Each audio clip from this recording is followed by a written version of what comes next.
Hello everyone, I'm Justin Meyer with the Kansas City Aviation Department, and you've tuned into the Weekly Report. Summer travel is right around the corner, and for those of us at the airport, it's our busiest time of year. One of the best parts of summer at the airport is the addition of new nonstop destinations. Next month, Spirit begins flights to Myrtle Beach, South Carolina. In June, Southwest will begin new Saturday-only service to Panama City, Florida. In addition to these two new routes, Iceland Air resumes their nonstop flights at KCI in May. You've probably already heard that Terminal A is being demolished to make way for a new terminal at KCI. Interior demolition of Terminal A is underway now, and exterior work will begin soon. As such, the two circle parking lots closest to Terminal A will be closing next month. If you'd like to learn more, be sure to visit buildkci.com for the latest updates on the new terminal project. Summertime also means fountains here in Kansas City. The annual Fountain Day celebration was held at the newly renovated Delbert Half Fountain, located in front of Swope Park. And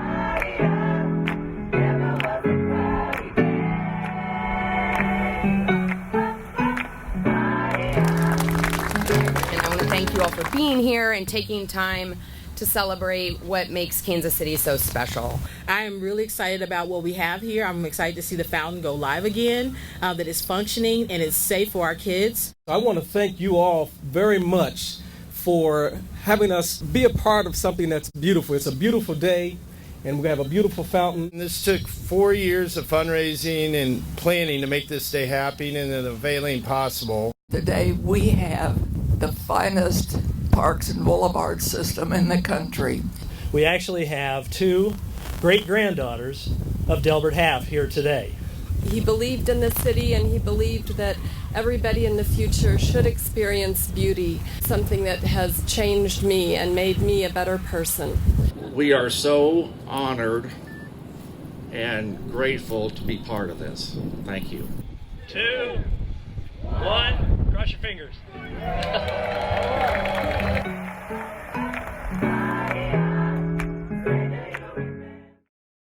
Want to try your hand at creating some chalk art? The Northeast Neighborhood Annual Chalk Walk Festival will be held on Saturday, May 18th and Sunday, May 19th at the Concourse Fountain. Come out and get your hands dirty, or just enjoy the art, crafts, food, and fun. This program is sponsored in part by the City of Kansas City, Missouri Neighborhood Tourist Development Fund. It's all aboard for Train Day on Saturday, May 18th. Come out to ride the KC Northern Miniature Railroad from 10 a.m. to 6 p.m. at Frank Vadick Park next to Line Creek Ice Arena, 6060 Northwest Wacomas Drive. The historic restored train from the Kansas City Zoo will have free rides. For more information, go to kcparks.org. And be sure to check out the spring and summer edition of KC More magazine. It has lots of great information about city programs and services. You can read it online at kcmo.gov or call 311 to get a copy mailed to your house. The Go KC funded 135th Street project in Martin City had a ribbon cutting this week. Check out this video all about it and other videos from city departments. I'm Justin Meyer with the Kansas City Aviation Department. Thanks for watching the Weekly Report.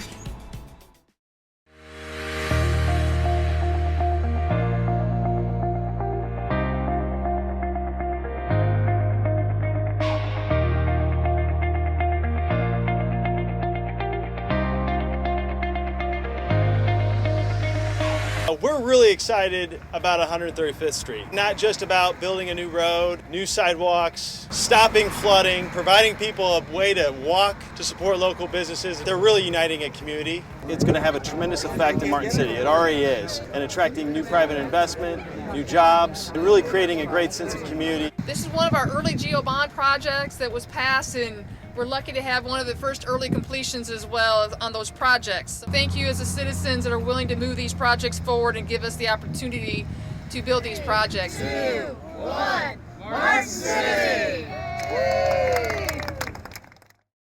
The 31st annual Trolley Run happens on April 28th, and it's supported by the Neighborhood Tourist Development Fund. It is also the largest fundraiser for CCVI, or the Children's Center for the Visually Impaired. Here to tell us more about the organization and all about the Trolley Run is Trolley Run co-chair Angie Neese. Angie, thank you for being here on the Trolley Trail. Happy to be here. Now, can you give us a little bit of information about CCVI and the services that they provide? Yes, the Children's Center for the Visually Impaired was started in 1952, entering its 67th year, and they provide comprehensive services for blind and visually impaired children from birth to age 5. These children are referred to CCVI from physicians, state and local county agencies, and CCVI provides physical therapy, occupational therapy. They offer a home-based infant program that serves 225 infants, supportive family services, a preschool and kindergarten program. They really do everything possible to help these children and their families realize that these children have so much potential. They can enter elementary school ready to succeed, ready to excel in a sighted world. It's very comprehensive. And a huge part of the proceeds from the run go right back to CCVI. Yes, yes. So when did the Trolley Run, why did the Trolley Run get started on the Trolley Run? What was the history behind that? Yes, back in the day before I was a part of the CCVI community, Michael Forbes Restaurants initially proposed the idea of the run to the Friends of CCVI 31 years ago. The company had 2 restaurants, one in the Plaza area and one in the Brookside area, and they thought it would be a great run to link up these 2 vital areas in Kansas City. So the run began, and it was kind of a natural fit to run it along the trolley trail, and the course has remained largely the same in all of these years. And we begin at 75th and Warnell. We finish along Brush Creek, a great finish line along the plaza with a fabulous after bash, tons of sponsors. It's really just a wonderful springtime tradition in Kansas City. And do the families and people that are served by CCVI, do they participate, and how do they participate? They do. It's one of my most favorite parts of the race. We offer family teams, and this can be for current students or graduates of CCVI. They start their own family team, they get their own t-shirts, their own team name. We have, I think, 55 family teams from last year. Mm-hmm. We're hoping to have maybe 60 this year, and over 1,000 runners, walkers that participate, friends and family members. It's really kind of a competitive thing between the families, and they raise so much money that helps us with programming, and they're such spirited participants. It's a huge family affair for these teams. And how many participants are you anticipating this year? I'm not sure exactly how many we'll end up with. Our goal is to usually end up with close to 7,000 runners. It's one of the largest 4-mile races in the country. That's great. Mm-hmm. And if people want to participate so we can get more people out, yes, or just come and cheer on runners on the route, mm-hmm, where's the best place to go get information about the route and about all the details about the run? Sure. We have a fantastic website. It's at trolleyrun.org. It gives you information about the course, where you park, how to sign up, how to volunteer. We always need race day volunteers and volunteers to help with packet pickup, course marshals, after bash volunteers. You can walk, you can run. It's all available on the website, and it's a super easy process to sign up. And if people want to know more about CCVI, where would they go? They can go to ccvi.org. There are also some links on the Trolley Run website that will give people information really about how their money affects CCVI. It goes directly toward programming, and we highlight several ways in which their money provides support for these amazing children. Great. Well, thank you so much for having us out here on this beautiful day. Hopefully we'll all also be beautiful, because it's rain or shine, correct? It is rain or shine, no refunds. We do watch the weather, but it is a monumental event to put on, so we can unfortunately not reschedule race day. So yes, hopeful for some good weather. Thank you so much. Thank you. The Neighborhood Tourist Development Fund supports local nonprofits that bring cultural, social, educational, and recreational activities to our area.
To learn about additional upcoming events, visit kcmo.gov/ntdf.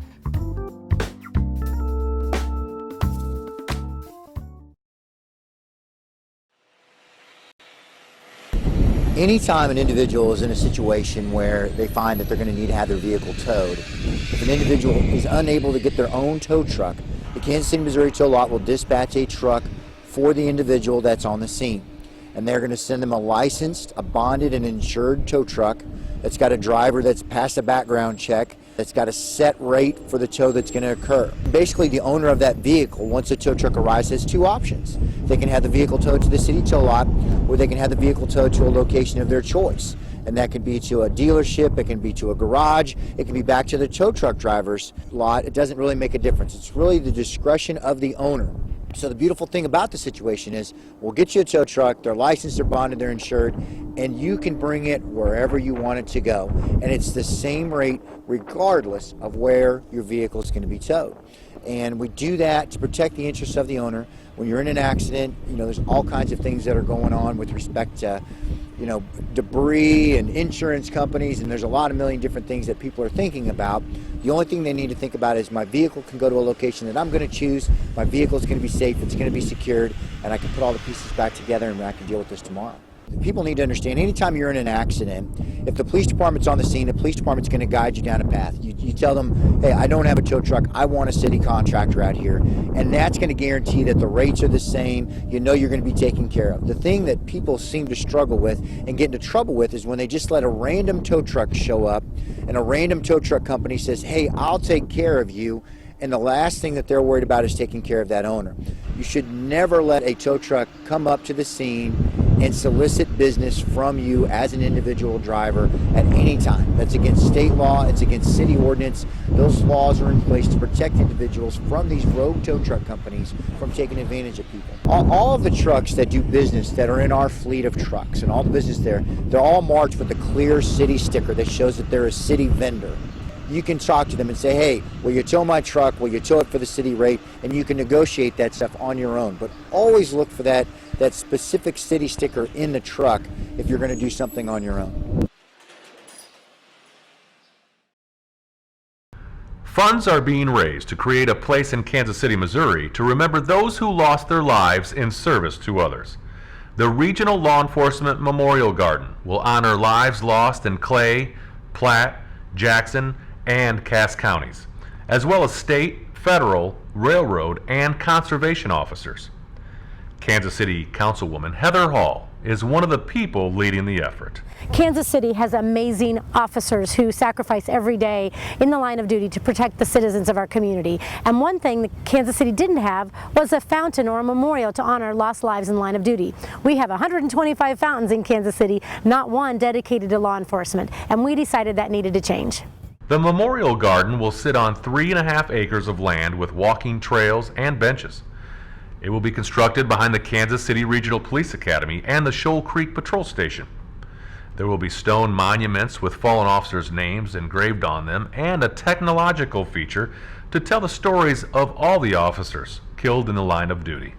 It's not just about KCPD. Yes, it's sitting behind a Kansas City police station and the regional academy, and it's on city ground of Kansas City, Missouri. But the unique thing about Kansas City, Missouri, and what I've learned since I've been going around and talking to law enforcement agencies, Kansas City's in 4 counties, Clay, Platte, Jackson, and Cass counties. And in that, there are FBI agents, ATF agents, there's Department of Conservation, Railroad Police, Airport Police, every municipality in the 4 counties, Highway Patrol, and state sheriffs, or county sheriffs. There's a lot of folks, and they work so well together that we don't even know if I'm going in one town or out of another town. We all work together.